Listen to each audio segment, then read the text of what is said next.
Now our next exercise is exercise 4. यह पुरानी, अगर आपका पुराना एडिशन है तो एक्सरसाइज 4.3, और गलती से नया एडिशन आप न्यू पार्टी हो तो एक्सरसाइज 4.2। ठीक है, चलो पहले से कंसेप्ट पर आते हैं। पहले concept, first concept of this exercise is, जैसे कि एक ये triangle, this is a triangle, right. इसका जो वर्टेक्स है इसके कोऑर्डिनेट मान लेते हैं x1 और y1, और वर्टेक्स B इसके कोऑर्डिनेट क्या है x2 और y2, और वर्टेक्स C जो है इसके कोऑर्डिनेट क्या है x3 और y। अब अगर आपको ट्रायंगल के तीनों वर्टेक्स गिवन हो और उसका एरिया निकालना, क्या निकालना हो, एरिया, तो एरिया ऑफ ट्रायंगल क्या होगा, area of triangle, area of triangle जो होगा ABC बाय यूजिंग डेटरमिनेंट, वो कैसे निकलेगा, half determinant x1 x2 x3 y1 y2 y3 1 1, बस ये आपका पहला। This is the first concept, this is the first concept. Second concept, if given points A B and C, again इसी form में ले लेता हूँ, इसमें A जो है उसके कोऑर्डिनेट्स हैं x1 y1, B x2 y2 and C x3 y2 and C x3 y3 are collinear, collinear का क्या मतलब होता है, ये भी बता दूं। Point line on the same line, तो क्या एरिया ऑफ ट्रायंगल हो सकता है फिर? तो इसके लिए क्या प्रूव करना है, collinear, then area of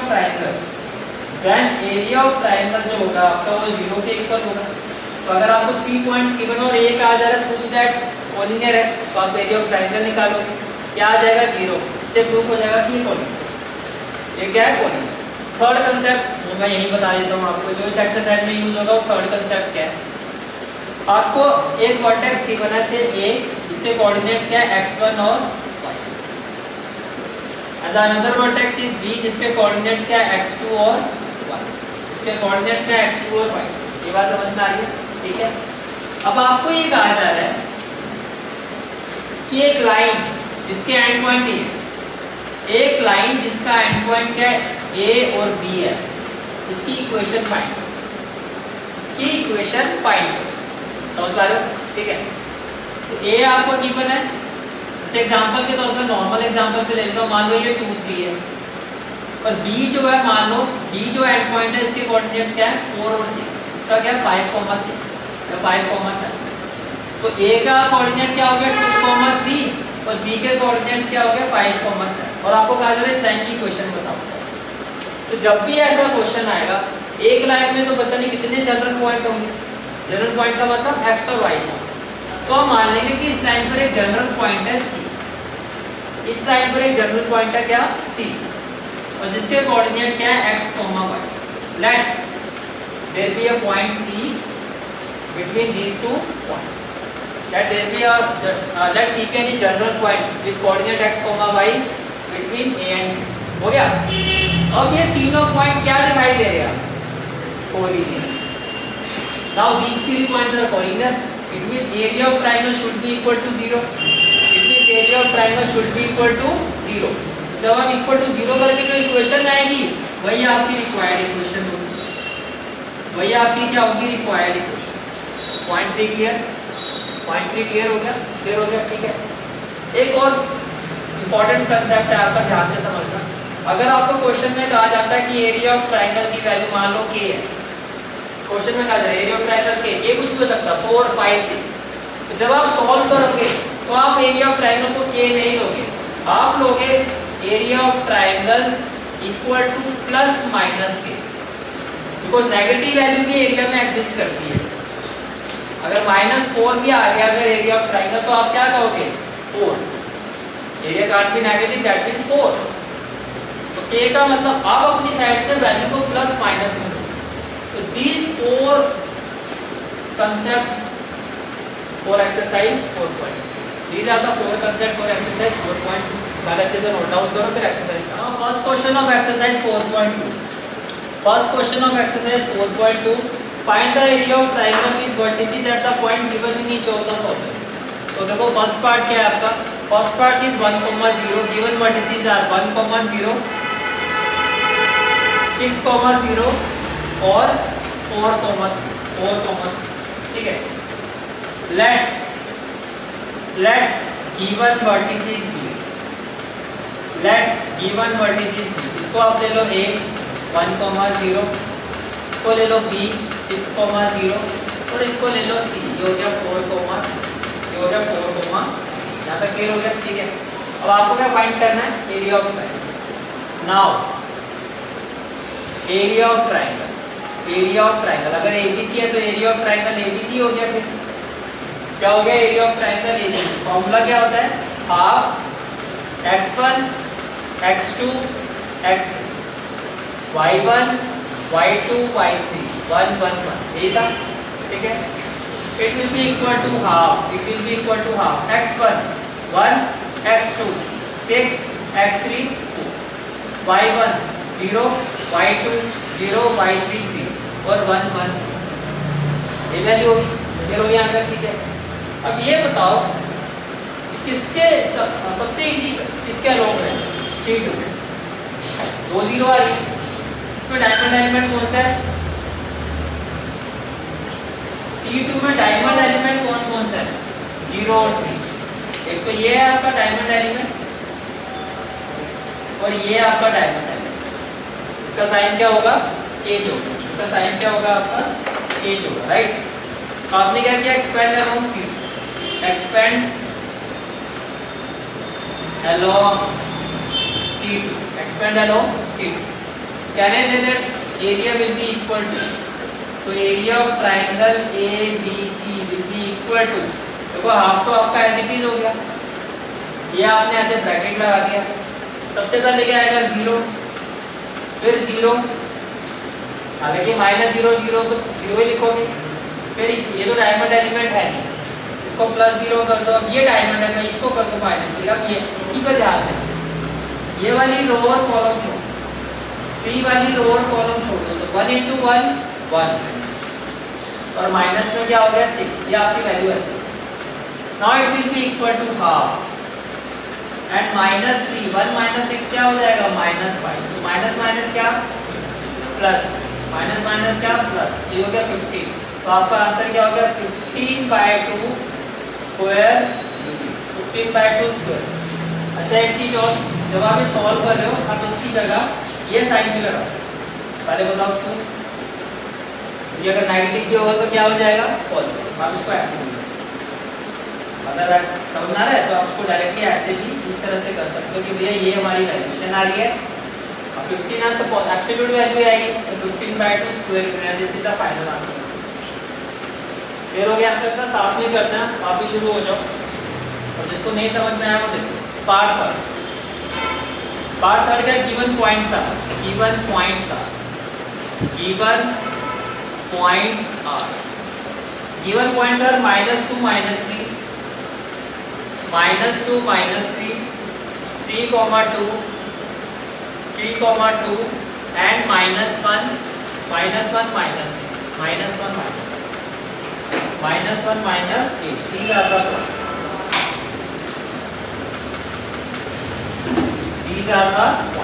clear हो गया आंसर, ठीक है, ओके। तो मान लेते हैं जो A है वो आपका क्या हो गया, -2, -3, ये आपका क्या हो गया, ये आपका क्या हो गया A, ये आपका क्या हो गया A, और B क्या हो जाएगा आपका 3,2, B क्या हो जाएगा 3,2, ये आपका क्या हो गया B, राइट। और C क्या हो जाएगा आपका -1, ये आपका C हो जाएगा, राइट। तो area of triangle x1 x2 x3 तो क्या हो जाएगा, -2 then 3 and then -1, -2 3 and -1, और y1 क्या हो जाएगा आपका -3, y2 2 और y3 क्या हो जाएगा -8, और फिर हो जाएगा 1 1 1, फिर क्या हो जाएगा 1 1 1, ठीक है। अब अगर मैं इसको एक्सपेंड करता हूँ, एक्सपेंड अलोंग, चलो R2 कर लेते हैं, expand along R, expand along R, right, expand एरो का। तो क्या हो जाएगा area of triangle A is equal to half, चाहे तो नॉर्मल ब्रैकेट के साथ कर लो, बाद में अगर नेगेटिव आएगा तो हम बोल देंगे, ठीक है, कांट भी नेगेटिव। तो ये हो जाएगा आपका 3, ये क्या हो जाएगा आपका, अब ये डायमंड एलिमेंट है, ठीक है। अगर मैं R2 के साथ कर रहा हूँ तो इसमें डायमंड एलिमेंट कौन सा होगा, एक तो 3 और एक 1, एग्री करते हो। 3 का साइन चेंज होके क्या हो जाएगा -3, तो 3 जिस रो और कॉलम में उसको छोड़ दो, तो -3 × 1 -3 माइनस माइनस प्लस 8 × 1 क्या हो जाएगा प्लस, मानी क्लियर, ठीक है। फिर ये एज इट इज रहेगा, ये आपका क्या रहेगा एज इट इज, तो ये हो गया +2, एग्री करते हो, ये +2 इसका तो साइन चेंज होगा नहीं, तो 2 जिस रो और कॉलम में है उसको छोड़ दो, -2 × 1 क्या हो जाएगा -2 × 1 -2 with minus sign, minus minus plus 1 × 1 क्या हो जाएगा 1, ये भी क्लियर हो गया, ठीक है। फिर नेक्स्ट अगेन डायमंड एलिमेंट, तो क्या हो जाएगा -1 -1 के साथ इस रो और कॉलम को छोड़ दो, तो -2 × -8 क्या हो जाएगा आपका 16 with minus sign, minus minus plus, plus minus minus, 3 1 क्या हो जाएगा 3। यहाँ तक कोई डाउट है तो पूछ सकते, यहाँ तक क्लियर हो गया, ठीक है। Now what we will have, it will be equal to half, ये हो गया -3, 8 - 3 कितना हो जाएगा 5, 8 - 3 कितना हो जाएगा 5, +2 -2 + 1 -1 -1 16 - 3 कितना हो जाएगा आपका 13 हो जाएगा। यहाँ पर कोई डाउट है तो पूछ सकते, फिर हो गया आंसर, ठीक है। Now what we will have, जब इसको सॉल्व करोगे it will be equal to, ये हो गया हाफ विद इन ब्रैकेट 5 × -3 -15, 2 × -1 -2, और ये कितना हो गया -30, ये कितना हो गया माइनस। अब आप देखो ये आपका क्या रहा है 15, 2 और 13, 5 और 2 7 और 3 कितना हो गया 10, ये हो गया 30, ये क्या हो गया 30, तो ये आपका -30/2 विच इज -15। एज अगर ऐसे करोगे तो फिर कैसे लिखना है, as area can't be negative, as area can't be negative, therefore जो एरिया ऑफ ट्रायंगल होगा, therefore area of triangle ABC तो किसके इक्वल होगा, it will be equal to -15 का मतलब क्या हो जाएगा 15 square metre, it will be equal to 15 square metre. समझ में आ गया, ऐसे क्वेश्चन करते। अगर आप डायरेक्टली इसको, अगर यहीं पे आप मॉड्यूलर साइन लगा देते, अगर इसको आप ऐसे साइन लगा देते तो ये चीज ऐसे हो जाती, ये ऐसे हो गया, ये आपका ऐसे हो जाता। जब आप इसको फाइनली सॉल्व करते तो डायरेक्टली ये वैल्यू फिर क्या होती 30/2 15, बस यहीं से आपका आंसर ये होगा। समझना है, प्रेजेंटेशन आप ऐसे भी कर सकते हो वैसे। नेक्स्ट क्वेश्चन है question number 2। Next question is question number 2। Show होता है, क्या शो करना है आपको, टू शो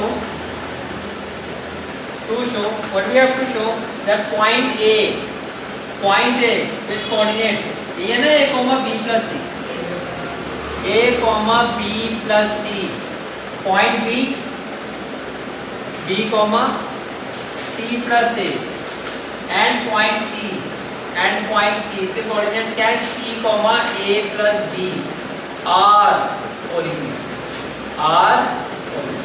आपको प्रूव करना है कि ये जो तीनों पॉइंट है वो क्या होंगे कोऑर्डिनेट। तो स्टार्टिंग कैसे करोगे, आप कहोगे because point A, B and C are coordinate. इसका मतलब क्या हो गया, therefore area of triangle ABC ये किसके इक्वल होगा 0। एरिया ऑफ ट्रायंगल ABC किसके इक्वल होगा, ठीक है। अगर ये कोलिनियर है तो एरिया ऑफ ट्रायंगल ABC 0 के इक्वल होना चाहिए। नाउ अब हम फाइंड करेंगे area of triangle ABC। Area of triangle ABC equal to x1 क्या है A, x2 B, x3 C, तो A B C लगाने क्लियर होगी। अब इसमें बड़ी इंपॉर्टेंट प्रॉपर्टी बताऊंगा, ध्यान रखना। ये आप इक्वल टू क्या हो गया हाफ, और ये ठीक है इक्वल टू हाफ ऑफ, और ये हो गया आपका B + C, और ये क्या हो गया C + C, और ये क्या हो गया A + B, और ये हो गया 1 1 देखो हम जब इस तरह से कोई वैल्यूएशन आ जाती है तो पहले मैं आपको ये बता देता हूँ, एक प्रॉपर्टी होती है छोटी सी, वो ध्यान से सुनो। अगर if any two rows, if any two rows, कोई भी दो, और for that matter any two column elements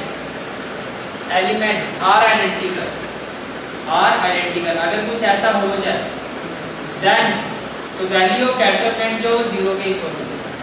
क्या देख लो कंसेप्ट में, अगर कोई भी दो रोज या कोई भी दो कॉलम के एलिमेंट आइडेंटिकल यानी कि सेम आ जाए तो जो डेटरमिनेंट होता है उसकी वैल्यू फिर किसके इक्वल हो जाती है, 0। इफ एनी टू रोज और any two column, if any two rows और any two column elements are identical का मतलब सेम, अगर कोई भी दो रो या दो कॉलम के एलिमेंट सेम हो तो डेटरमिनेंट की वैल्यू क्या हो जाती है आपकी, 0 के इक्वल हो जाती है।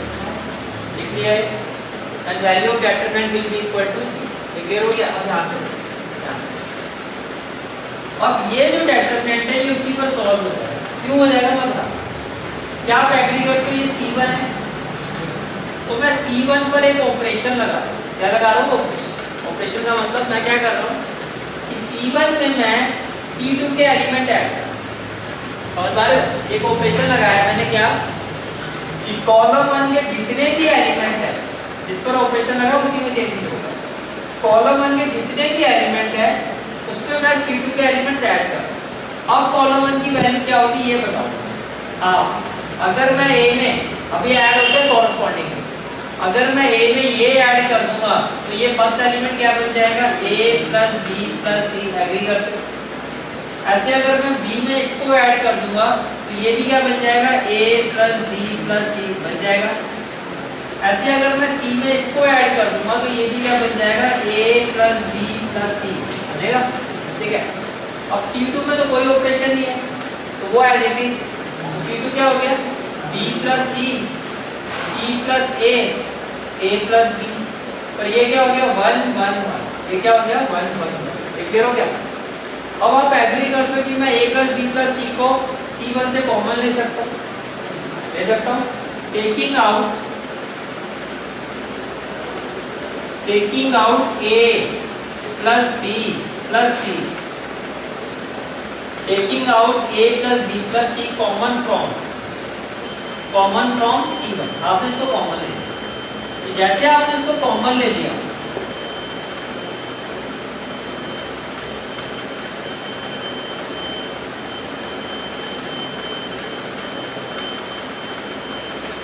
अब जैसे आपने इसको कॉमन ले लिया तो ये क्या हो गया, it is equal to half, तो पहले से ही था, ये हो गया A plus B plus C।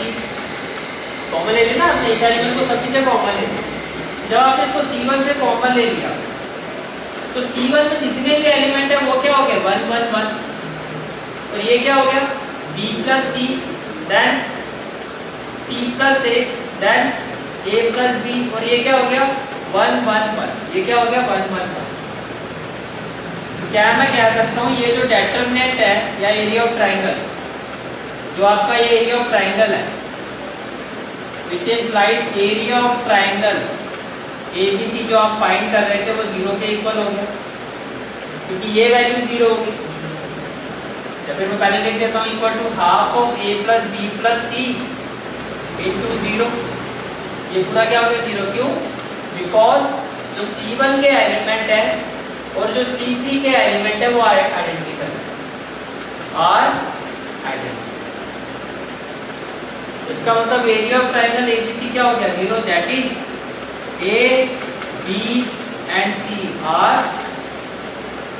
polynomial points, कोई डाउट है तो? नेक्स्ट क्वेश्चन आपका क्वेश्चन नंबर 3। नेक्स्ट क्वेश्चन आता है आपका question number 3। Find the value of K if area of triangle is 4 square। आपको कहा जा रहा है भैया K की वैल्यू निकालो अगर एरिया ऑफ ट्राइंगल, अगर आपका एरिया ऑफ जो ट्राइंगल है वो जिसके इक्वल है 4 स्क्वायर यूनिट के इक्वल है। ठीक है, और फर्स्ट पार्ट में कहा जा रहा है जो वर्टिसेस हैं वो क्या है, k, 0 देन 4, 0 एंड 0, अगर ऐसा है तो k की वैल्यू क्या हो। सबसे इंपॉर्टेंट चीज जो यहाँ पर है, जो मैंने आपको कंसेप्ट में भी बताया था, एरिया ऑफ ट्रायंगल क्या है आपका 4 स्क्वायर, ठीक है। एरिया ऑफ ट्रायंगल क्या है 4। आप लिखोगे here area of triangle is equal to, क्या लिखूंगा इसमें, प्लस माइनस, मैंने कहा था कोई भी वैल्यू k गिवन होगी आपको k ही लिखोगे। अभी आपने देखा ना क्वेश्चन, एक पॉजिटिव भी है नेगेटिव भी है, दोनों को कंसीडर करोगे। ऐसा तो नहीं नेगेटिव है तो आपने कहा एरिया ऑफ ट्रायंगल नहीं है, नेगेटिव में हमने बस ये कहा कि कांट भी नेगेटिव, लेकिन वैल्यू तो आपने लिया ना, उसको एक्सेप्ट तो किया ना आपने। तो अगर 4 है तो +4 भी हो सकता है, -4 दूसरी ये भी ना बताया, उसमें तो सिर्फ 4 एरिया के रिस्पेक्ट में तो 4 ही लिखा जाएगा। आपको कैसे पता प्लस वाला 4 है माइनस वाला 4 है, आपको नहीं पता ना, तो आप दोनों ही लेके चलोगे। Here area of triangle is equal to +-4, here area of triangle is equal to +-4 square unit, ठीक है। अब एरिया ऑफ ट्रायंगल का फॉर्मूला क्या होगा, विच इंप्लाइज हाफ, x1 क्या हो जाएगा k, x2 4, x3 0, y1 0 0 2 then 1 1 1, और ये किसके इक्वल है +-4, किसके इक्वल है +-4।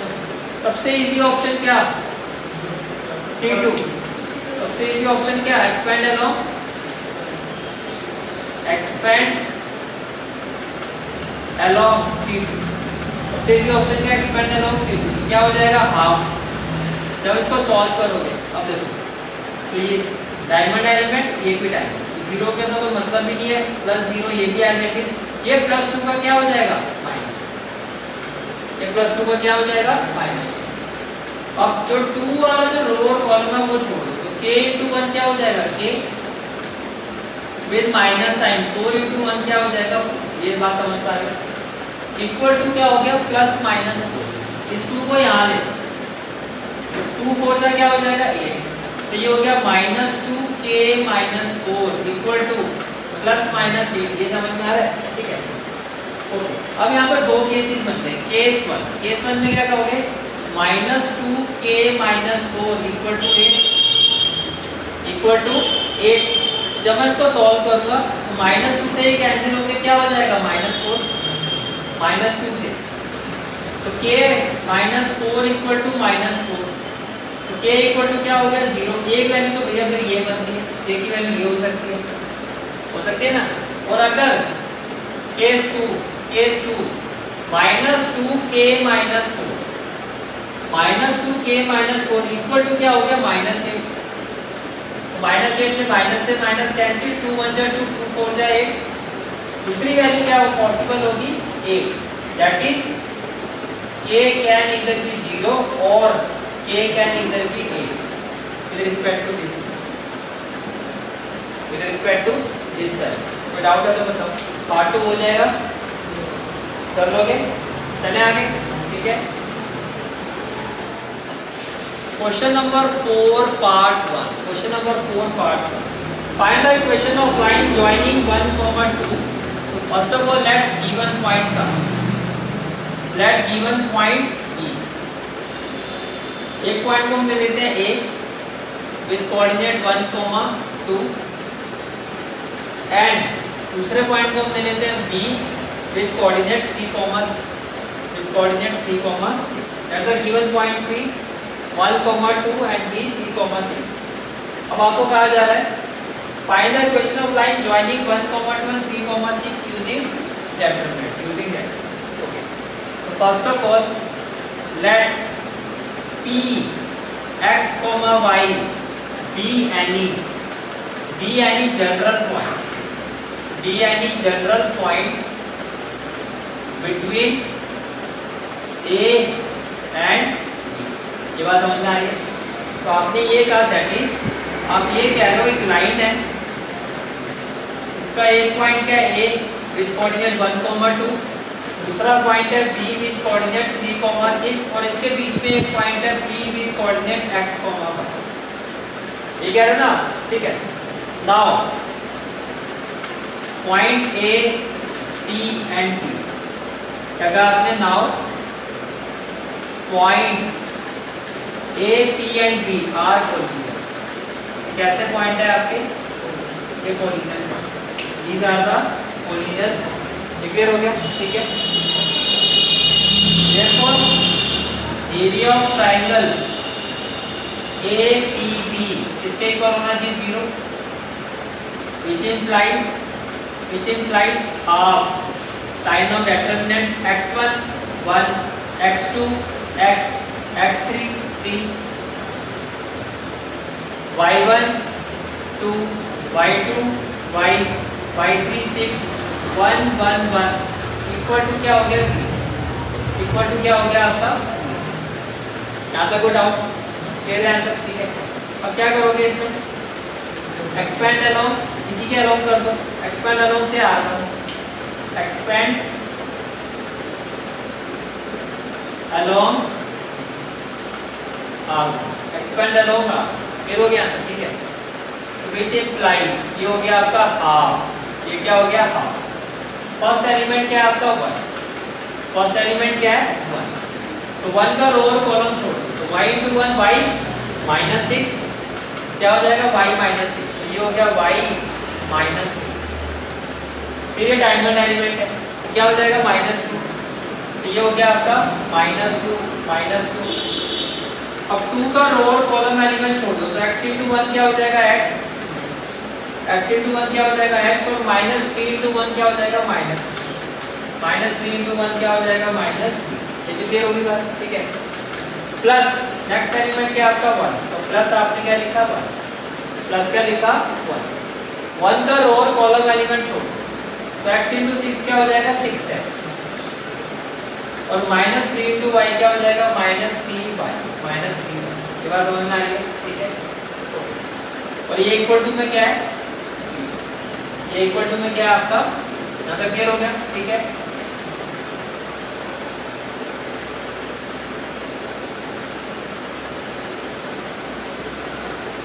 जब आप इसको सॉल्व करोगे, ये हो गया हाफ, ये क्या हो गया हाफ।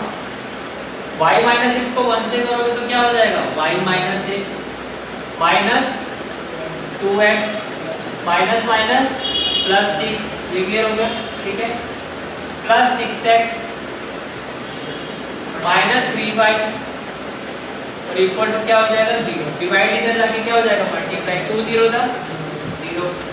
फाइनली क्या आ गया आपके पास 6x minus 2x, ये हो गया 4x, minus 3y plus y, ये हो गया minus 2y, ये क्या हो गया -2y। 6 से 6 कैंसिल, इक्वल टू क्या हो गया 0।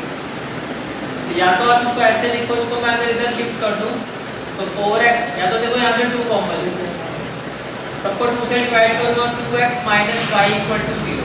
हो सकता है आपका ये आंसर हो इस रिक्वायर्ड इक्वेशन, या आपकी बुक में आंसर गिवन होगा ऐसे y इक्वल टू 2x, पर आइडियली जो आंसर है वो आपका इसी तरह से रिप्रेजेंट होना चाहिए, क्योंकि इक्वेशन में x y constant n equal to 0, ये आप ऐसे भी लिख सकते हो और ऐसे भी लिख सकते हो, is the required.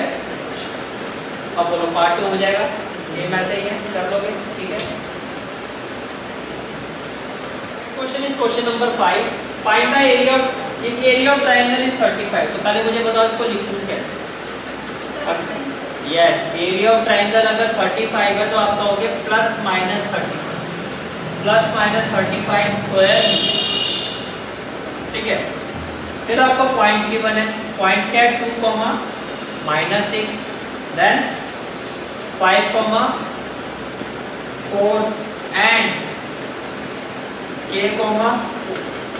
Then k is, फिर आपसे पूछा जा रहा है k की वैल्यू क्या होगी।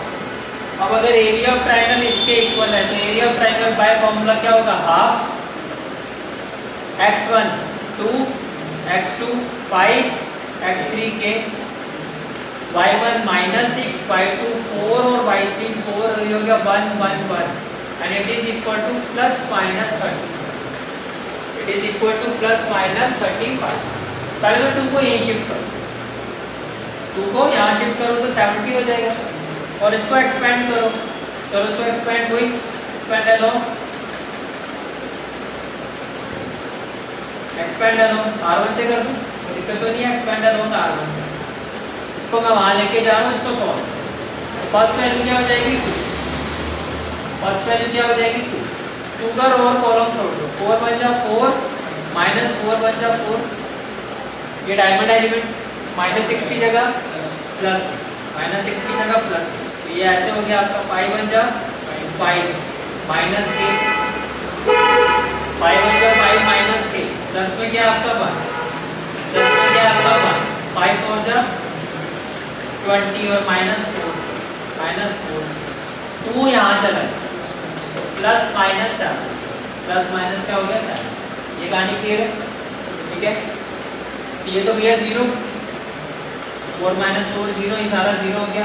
ये क्या हो गया 30 -6k plus 20 -4k equal to +-7, और बताओ सिंप्लीफाई करो, -6 -4 -10k प्लस 50 इक्वल टू +-7, सभी को मैं 10 से डिवाइड कर देता हूँ, तो ये क्या हो जाएगा -k + 5 +-7। अब केस 1 ले लो, केस 1 के हिसाब से जाओगे तो -k + 5 इक्वल टू 7, तो -k इक्वल टू 7 - 5 2, तो k की वैल्यू क्या -2, समझ आ रहा है, ठीक है।